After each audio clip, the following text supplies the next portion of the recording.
Hello friends, welcome back to SJB productions. నేను మీ ఎస్జేబీ. ఈరోజు మీ ముందుకు వచ్చాను మరో టాపిక్తో. అదేమిటంటే జామ ఆకుల కషాయాన్ని ఎలా తయారు చేసుకోవాలి, అదేవిధంగా ఈ జామ ఆకుల కషాయం మనకు ఎలా ఉపయోగపడుతుంది అనేది ఈ వీడియో. సో ఫ్రెండ్స్, నేను వచ్చేసి లాస్ట్ పాత వీడియోలో చూసుకుంటే జామ పండు యొక్క లాభాలు, ఆరోగ్య ప్రయోజనాలు, దాంట్లో ఆ వీడియోలో కూడా జామ ఆకుల గురించి కలిగే లాభాలు అయితే చెప్పడం జరిగింది. ఎవరైతే ఆ వీడియో చూడని వాళ్ళు ఉంటారో డిస్క్రిప్షన్లో లింక్ అయితే ఇస్తాను, వెళ్ళి ఆ వీడియో కూడా చూడండి. ఈ వీడియోలో మటుకు జామ ఆకులతో ఎలా కషాయం తయారు చేసుకోవాలి, ఈ జామ ఆకుల కషాయం మనకు ఆరోగ్యంగా ఎలా ఉపయోగపడుతుంది అనేది ఈ వీడియో. ఓకే ఫ్రెండ్స్, లేట్ చేయకుండా వీడియోలోకి వెళ్ళిపోదాం. గో. సో ఫ్రెండ్స్, నాకు దగ్గరలో ఉండే జామకాయ చెట్టు దగ్గరికి అయితే వచ్చేసాను నేను.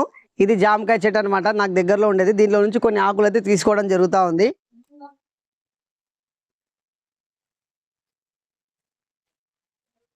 సో ఇలా 4 ఆకులు అయితే తీసుకున్నాను.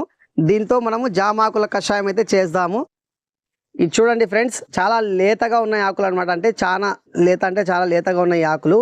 ఈ ఆకులను డైరెక్ట్గా తిన్నా కూడా మనకు ఆరోగ్యానికి అయితే చాలా మంచిది. సరే, ఒక ఆకు అయితే తిని చూద్దాం మనము. ఈ ఆకు తింటే ఎలా ఉందంటే ఫ్రెండ్స్, మనం ఏదైతే జామ పండ్లు పండనివి పచ్చిగా ఉండేటివి తింటే ఎలాంటి అయితే కొంచెం లైట్గా ఒగురైతే ఉంటుంది. సో అలాగైతే ఈ ఆకు అయితే టేస్ట్ ఉంది.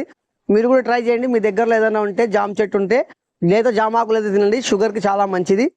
అదేవిధంగా మనం ఈ జామ ఆకులతో జామ ఆకుల కషాయం అయితే చేస్తున్నాము. రండి వెళ్దాం. ఆకుల్ని ఇలాగా నీళ్ళల్లో కడుక్కోవాలన్నమాట. కొంచెం ఏదైనా దుమ్ము అలాగా పోయేటట్టుగా కొంచెం వాష్ చేసుకొని పక్కన పెట్టేసుకోండి.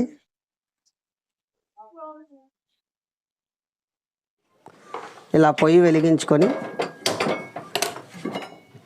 ఒక గిన్నె అయితే పెట్టేసుకోండి. ఇలాగా దాంట్లో నీళ్లు పోసుకోండి.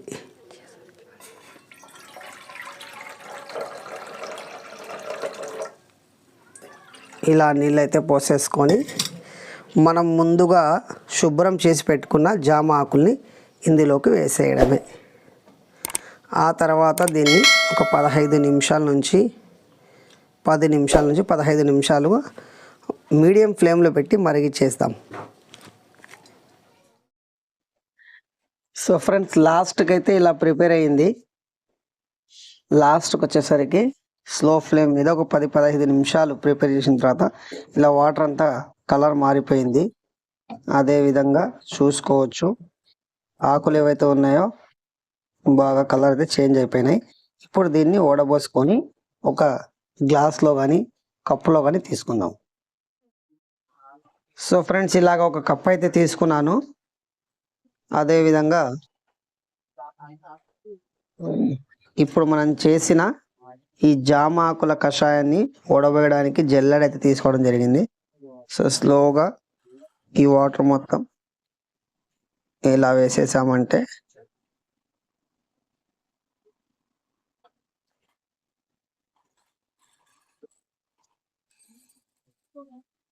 జామ ఆకుల కషాయం ప్రిపేర్ అయిపోయినట్లే.